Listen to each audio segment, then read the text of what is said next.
Good morning, it's June 14th, and I'm Nashika from chale.news. The Bank of Ghana is going after crypto dollar wallets. Hard. A 200-year-old sacred forest is being cleared for a market.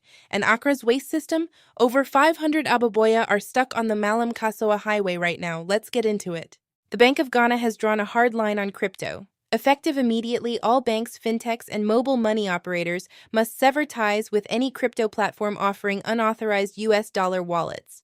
The BOG says it violates both the Payment Systems Act and the Foreign Exchange Act, and institutions that don't comply face severe penalties. If you're using one of these services, watch this space closely. Full breakdown on chale.news. Accra's waste crisis just got visible from the highway. Over 500 refuse-laden ababoya are stuck in hours-long queues on the Mallam-Kasoa Highway. The Mortuary Road dump site closed, Weja Oblogo flooded, and everything is being pushed to the already overwhelmed McCarthy Hills site. No authority has said a word. Let that sink in. A 200-year-old sacred grove in Dodowa is being cleared, reportedly on the orders of Greater Accra Regional Minister Linda Oklu, to make way for a temporary market. Traditional leaders, environmentalists, and residents want it stopped. The minister is also due in Adentan High Court on June 24th on a contempt motion tied to a related land dispute. This one's alarming. The Koforidua China Mall dispute has escalated sharply. National security, the Ghana Armed Forces, and police moved together to lock down the construction site and arrest 6 workers after developers allegedly defied a regional stop work order. The project has been contested over its contribution to flooding in the city. At a ministerial engagement in Ayawaso Central, local government minister Ahmed Ibrahim asked assembly officials to account for over 126,000 Ghanaian cedis received under the Disability Fund. Nobody could produce figures. On the spot, nothing. That money is meant for persons with disabilities. Ghana's busiest land border, Aflao, goes completely dark every night because the streetlights are broken. A car driver was recently killed protecting a passenger from criminals operating in that unlit enclave. Authorities have yet to respond.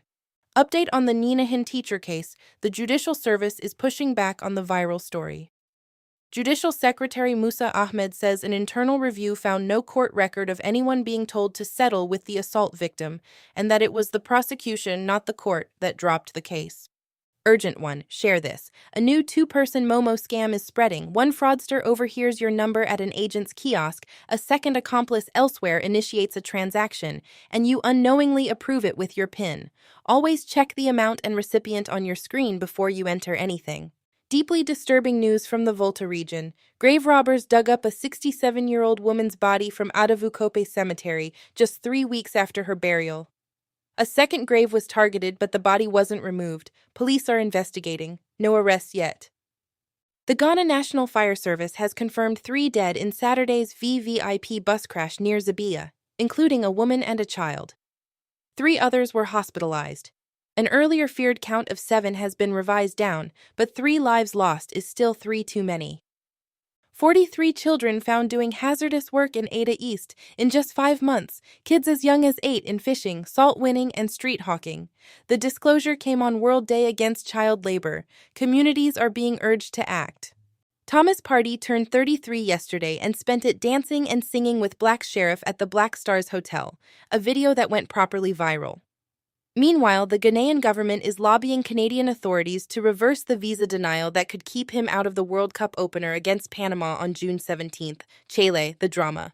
Big one for basketball fans. The New York Knicks are NBA champions for the first time since 1973.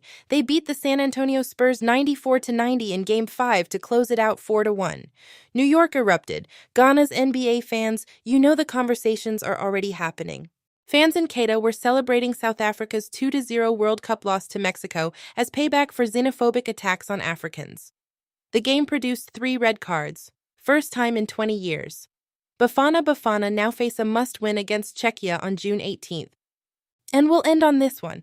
Ofankor police are making helmetless Okada riders clean blocked gutters instead of paying fines. Road safety enforcement that doubles as flood prevention, right as GMET has Ghana under a nationwide weather alert. Honestly, creative. That's your June 14th morning briefing. Every story we covered, and more, is waiting for you at chale.news. Stay informed, stay safe out there.